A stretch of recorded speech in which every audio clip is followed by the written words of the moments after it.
Hi అండి, మీ పేరు? బాల నాగేశ్వరి. ఎక్కడి నుండి వచ్చారు? విజయవాడ.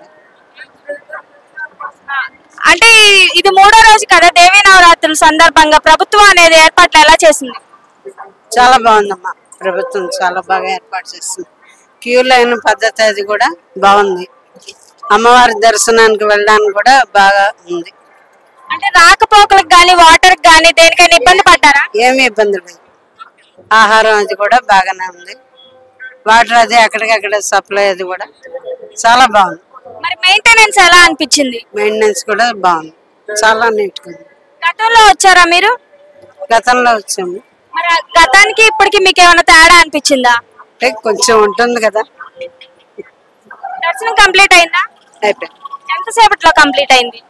మేము ఇక్కడ వాలంటీర్లుగా చేస్తున్నాము. మామూలుగా మాకు సేవగా వెళ్ళాము, దర్శనం చేసుకుని వచ్చాము. వాలంటీర్లుగా చెప్పకుండా మామూలుగా దర్శనంగా క్యూలో వెళ్ళి తొందరలోనే అయింది. ఎలా అనిపించింది మరి మీకు? దర్శనం అది చాలా బాగా ఉంది. అన్నపూర్ణాదేవి అవతారం కన్నుల విందుగా ఉంది. మరి ఎంతో పవిత్రమైన లడ్డు విషయంలో కల్తీ అనేది జరిగింది కదా తిరుపతి దేవస్థానంలో. ఒక హిందూగా మీ మనసుకి ఎలా బాధ కలిగిస్తుంది? చాలా అపవిత్రం జరిగిందని మటుకు చాలా బాధ అనిపించిందమ్మా. అది మటుకు చెప్పలేని బాధ. అది మటుకు జాగ్రత్తగా చేస్తే ఇక ముందన్నా బాగుంటుంది. ప్రజలందరూ కూడా దాన్ని ఎంతో పవిత్ర భావంతో చూశారు ఇప్పటిదాకా.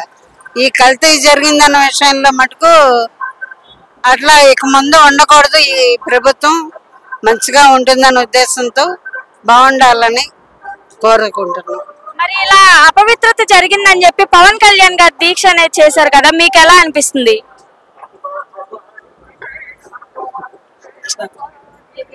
మీ పేరు? విజయ. ఎక్కడి నుండి వచ్చారు మీరు? నేను విజయవాడే, మాది విజయవాడ. అంటే ఇది మూడో రోజు కదా దేవీ నవరాత్రులు అనేది స్టార్ట్ అయ్యి, మరి ప్రభుత్వం ఏర్పాట్లు ఎలా అనిపించింది? సూపర్గా ఉన్నాయమ్మా, బాగా చేశారు. ఏ ఒక్కడు ఎక్కడ నుంచోట్ల, ఎవరి లైన్ లో వాళ్ళు వెళ్ళిపోతున్నారు. వాటర్ గాని పాలు గాని అన్ని ఎవరు వాళ్ళకి అందజేస్తున్నారు. క్లీనింగ్ కూడా సూపర్గా ఉందమ్మా. ఎవరు ఇబ్బంది పడట్ల, భక్తులు ఎవరు ఇబ్బంది పడట్ల, దగ్గర దారిగానే పెట్టారు. ఓకే, మరి గతంలో వచ్చారా అమ్మ మీరు? వచ్చాం, ఇబ్బంది పడ్డామమ్మా. మూలా నక్షత్రం రోజున పడ్డాము, కింద పడి పైన పడి అలాగే వెళ్ళాం. సరిగ్గా చేయలేదమ్మా అసలు. అంటే గతంలో వాటర్ కానీ అన్నిటికీ కాస్త ఇబ్బంది పడ్డామమ్మా పిల్లలతో. ఇప్పుడు ఊరు నుంచి పరుగురు నుంచి వచ్చారమ్మా జనాలు. పరుగురు నుంచి వచ్చిన వాళ్ళు కూడా ఎవరికి వాళ్ళకి ఏర్పాట్లు చేశారమ్మా. ఎక్కడికెక్కడ అన్నప్రసాదాలు పెట్టారు. పోయిన సంవత్సరం కంటే ఈ సంవత్సరం బాగుందమ్మా. మరి దర్శనం అనేది మీకు ఎంతసేపట్లో కంప్లీట్ అయింది? ఒక 30 గంట. మరి ఎలా అనిపిస్తుంది? అంటే ఇంత త్వరగా కంప్లీట్ అవుతుంది అని అనుకున్నారా? అందరినీ క్లియర్ చేసుకొని వచ్చిందమ్మా. పోలీసు వాళ్ళు కానీ ప్రతి పోలీసు కూడా దగ్గరుండి అందరినీ జాగ్రత్తగా పంపించడం, లైన్ లోని వాలంటీర్లు అందరూ జనాల్ని పంపించేయడం బాగుందమ్మా. సదుపాయం మెయింటెనెన్స్ ఎలా అనిపించింది? బాగుందమ్మా, అదే బాగుందని చెప్తున్నా. బాగుంది, బాగా చేస్తున్నారు ప్రభుత్వం. బాగుంది. మాకు ఈసారి హాయ్ అనిపించింది. ఇది మూడో రోజు, ముసలోడమేగా రాగలుగుదవా. ఒక అరగంటలో 30 గంటలో దర్శనం అయిపోయింది. అంటే మరి ఎంతో పవిత్రమైన తిరుపతి లడ్డు విషయంలో కల్తీ అనేది జరిగింది కదా అండి, ఒక హిందూగా మీ మనసుకి ఎలా బాధ కలిగిస్తుంది? అదేనమ్మా, అది తప్పు జరిగాక తప్పే. దాన్ని నిర్ధారించడానికి సంస్థలు ఉన్నాయి, వాళ్ళు చేస్తారు. పడిన వాళ్ళకి శిక్ష పడుతుంది. మరి ఇలా జరిగిందని చెప్పి పవన్ కళ్యాణ్ గారు దీక్ష అనేది చేశారు కదా, మీకు ఎలా అనిపిస్తుంది? మరి అదేగా మేము 9 రోజులు అలా అనుకునే మేము వచ్చేది. ఆ పాయాచిత దీక్ష మేము కూడా. హాయ్ అండి, మీ పేరు? నాగేంద్రమ్మ అండి. ఎక్కడి నుండి వచ్చారు? విజయవాడ నుంచి, లయ్యాల కాలేజీ కాడ నుంచి. మరి ఈ రోజు మూడో రోజు కదా దేవీ నవరాత్రులు, ప్రభుత్వం ఏర్పాట్లు అనేది ఎలా చేసింది? అన్ని బాగానే చేశారండి. అన్ని దర్శనానికి గాని భోజనాల కాడ గాని అన్ని బాగానే జరిగినాయి. మేము సేవకి వెళ్ళొస్తున్నాము. 12 కాడ నుంచి 5 వరకు సేవ చేసుకుని వస్తున్నాము.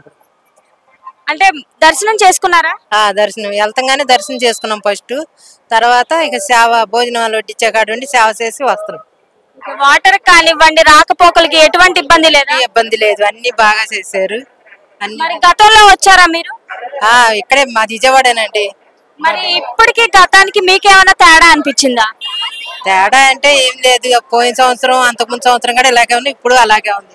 పర్వాలేదు, ఇప్పుడు వరకు తేడా ఏమి లేదు, అంత బాగానే ఉంది. మరి ఎంతో పవిత్రమైన తిరుపతి లడ్డు విషయంలో కల్తీ అనేది జరిగింది కదా, ఒక హిందూగా మీ మనసుకి ఎలా బాధ కలిగిస్తుంది? అది మనకి తెలియదు కదండి, వాళ్ళు చేసేవాళ్ళు వాళ్ళది. ఇక మనకి తెలిసి తెలియక మనం తెచ్చుకుంటున్నాం. అది వాళ్ళు తెలిసి చేస్తే వాళ్ళది పాపం, మంది కాదు కదా, ఇక వాళ్ళది తప్పు. మరి ఇలా కల్తీ జరిగిందని చెప్పి పవన్ కళ్యాణ్ గారు దీక్ష అనేది చేశారు కదా, మీకు ఎలా అనిపిస్తుంది?